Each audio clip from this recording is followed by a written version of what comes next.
I made a video recently talking about the powerful kings of Ghana, but I noticed that at the comment section, some people protested, thinking that I wasn't fair for not including the Nairi of the Mamprugu kingdom.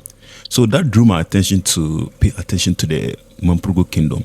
I noticed something was actually missing, but I noticed that the Mamprugu kingdom has been one of the oldest kingdoms, not only in Ghana but in West Africa. So in today's video, we shall look at these two powerful kingdoms, the Dagbon kingdom and then the Mamprugu kingdom. Two powerful kingdoms that are actually royal patriarchs to Nagbewa.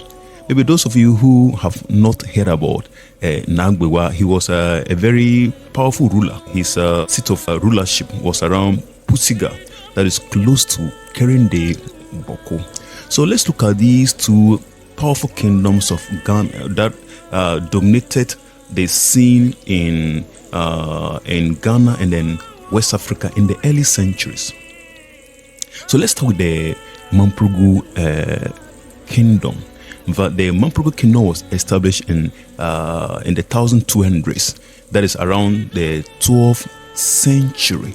And it was in fact founded by Mbonwura. Mbonwura is a descendant of Yemtori. In fact, Yemtori is one of the direct descendants of Nagbewa. So that means that it was the descendants of Nagbewa who founded the Mamprugu kingdom. The seat of the Mamprugu kingdom is Nalerugu, and then their king is known as the Nairi. That's the overlord of the Mamprugu kingdom. In fact, the Mamprugu kingdom is seen as the earliest and then the oldest kingdom. In fact, it is believed that the Mamprugu kingdom is more like the ancestral home to most of the Monli Dagbonli kingdoms. But it's believed that it's from the Mamprugu kingdom that these other Monli Dagbonli kingdom they sprang out and then also formed their own kingdom. And these kingdoms include the Dagbon kingdom, the Mosi kingdom, and then the Nanu kingdom. Powerful kingdoms. In fact, the Mamprugu kingdom is even believed that in earlier times it was the Nairi of the Mamprugu kingdom who ensconced the Yana. Interestingly, but the Mamprugu kingdom has extension of other kingdom that sprang out from it, even across the borders of Ghana. That's the Mosi kingdom in Burkina Faso. So now let's look at the Mamprugu kingdom. Is it still relevant today in the kingdom narrative? And the answer is yes.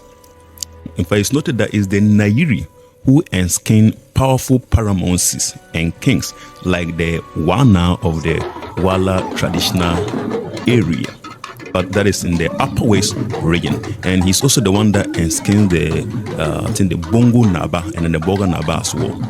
And he's also the one that ensconced the Mosi king across Ghana in Burkina Faso. So yeah, so this should tell you that the kingdom is still relevant in modern day narrative. So now let's look at the Dagbon kingdom. The Dagbon kingdom was established somewhere around the 15th century. In fact, some scholars even argue that it was established somewhere in the 14th century. But it was a very powerful kingdom that dominated the scenes in the 16th century. It was very prominent during that time. And its founder was Tohajie. But Tohajie was very brave and was known for his skills in hunting, thereby earning him the name Tohajie the Red Hunter. The seat of royal authority is Yendi. And then the overlord of the Dagbon kingdom is the Yana. It is also worth noting that in the 16th century, the Dagbon kingdom dominated the kingdom narrative, not only in Ghana, but in West Africa. It flourished and then even was more like a state and then ran its own institutions.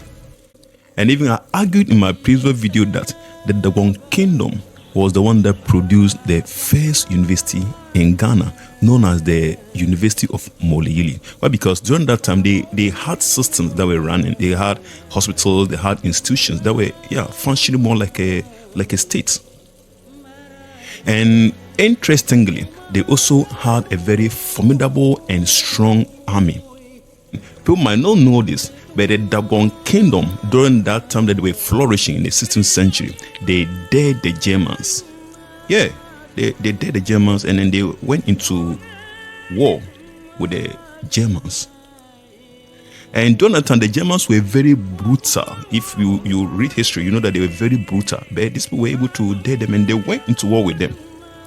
But then, unfortunately, the army of the Dagbon Kingdom could not withstand the German army were more sophisticated, so they could not withstand them, and then they unfortunately lost that battle. In fact, that battle was known as the Battle of Adibo, that occurred in 1896. So you can look for that history. So now, looking at this enviable history of the Dagbon Kingdom, is it still relevant in today's narrative? And the answer is yes. But if you look at the Dagbon Kingdom, it has played a key role for influencing the cultural and political landscape of Ghana. And in fact, it is able to project itself as a very admirable kingdom, even in today's narrative. So this means that the Dagbon Kingdom is still relevant. Now, back to the question of which one is most relevant and which one came earlier.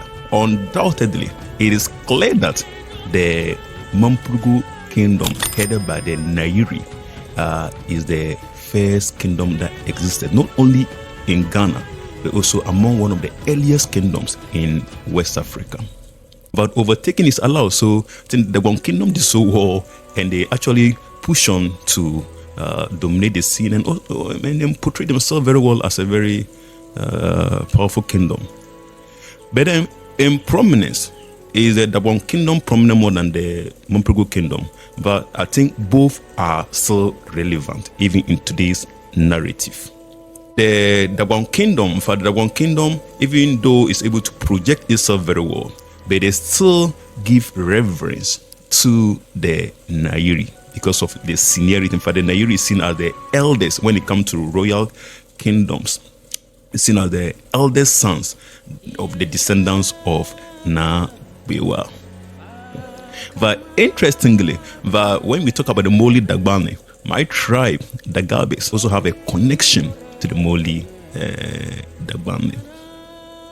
But note that some of these are oral narratives that has been documented, but there might be slight difference. Someone might have another angle of narrative, but I think all in all, what is documented is what we all go by. So in case you want to disagree, let's have a healthy discourse, because we are all learning. So I'll see you again another time with more videos. Bye bye.